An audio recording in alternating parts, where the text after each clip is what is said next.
All right. Good evening, everyone. This is my second time at CppNorth. Last year, I gave a talk about ClangD, which is my favorite tool for C++ development. And today, I'm going to talk about my other favorite tool for C++ development, which is RR, which stands for Record and Replay. And it's basically a debugger that gives you superpowers. So as the name suggests, RR allows you to record the execution of an application you'd like to debug. You do that by running RR record, followed by the command to run your application. And then replay that recording, which allows you to debug it using a debugger interface similar to a command line debugger interface you might be familiar with, like GDB. Also supports LLDB these days, if that's more your thing. There are two important characteristics of these recording and replaying processes. The first is that they're low overhead. Running an application under RR record, the overhead of that compared to running it not under RR record for a typical application is maybe like 1.5x. Most often you don't even notice. And similarly, replaying is fast. The other important characteristic is that it's deterministic. You can, after you have a recording, you can replay it over and over again, and you will get the exact same behavior down to variables having the same memory addresses and that sort of thing.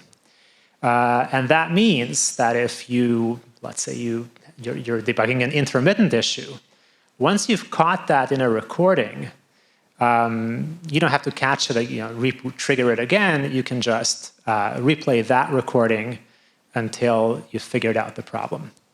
And so, in fact, if this is everything that RR gave you, just this ability would already make it worthwhile to use it over something like GDB. But it gets better, because now we get to the superpowers. So when you're debugging, you're usually starting from some bad effect, like a crash or a bad outburst, something like that, and you want to track it back to its cause, which occurs sometime earlier, hopefully.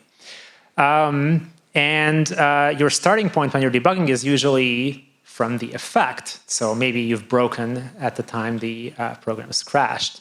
But the cause is earlier, and very inconveniently, conventional debuggers only let you step and or continue program execution in the forward direction.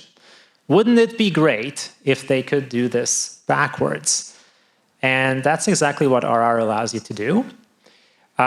You can set a breakpoint sometime earlier and run the reverse continue command, and RR will execute your program in reverse and get you back to the state where that earlier breakpoint was hit. And it can do this because it has a recording of the entire execution of your program. But more importantly, it can do this fairly efficiently, such that you're not sitting around tearing your hair out waiting for that breakpoint to be hit, usually. Okay, now, what if, to consider another example, you have a state variable and you have some code where a particular operation, like Go in this case, requires you to be in a particular state, such as the ready state. And the error you're debugging is you're not in that state. And let's suppose that there are many places in your program that mutate your state, such that if you were to try to apply the strategy from the previous slide, where you set a breakpoint, you'd have to set a lot of breakpoints. It's kind of inconvenient.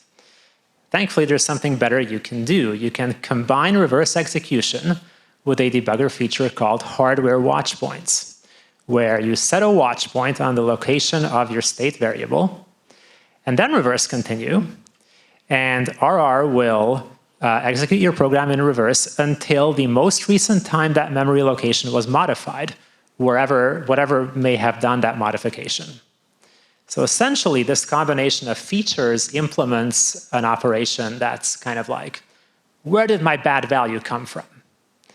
And you can imagine chaining this operation a few times to trace back a user-visible problem down to its root cause fairly efficiently, certainly a lot more efficiently than you might be able to do with a conventional debugger.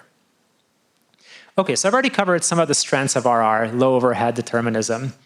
Some others are that it supports the recording the execution of multi-process applications, multi-threaded and multi-process, by recording an entire process tree and their interactions.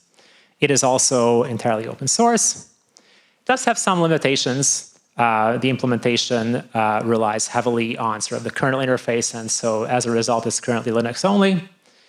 It also has some requirements on the processor that you're running on because it uses some processor-specific features. I think basically any modern x86 processor should work. ARM support is more recent, so might be more limited there. And the implementation strategy does mean that the overhead gets higher for highly parallel workflows because the recording basically works by pinning your application's execution to a single thread. Okay, this is my last slide. If you want more information, check out rrproject.org. That has links to download and to the GitHub and so on. If you're interested in how it works, there's a very interesting technical paper called Engineering Recorder and Replay for Deployability that you can search for. But you don't have to understand how it works to use it. You can just use it. It's great. I've shown command line usage. There are also GUI editor integrations, like the Midas plugin that integrates into Visual Studio Code. And finally, there are some exciting next-generation tools being built on top of RR, like Pernosco. I don't have time to talk about it, but check out pernos.co if you are intrigued. Thank you. Thank you.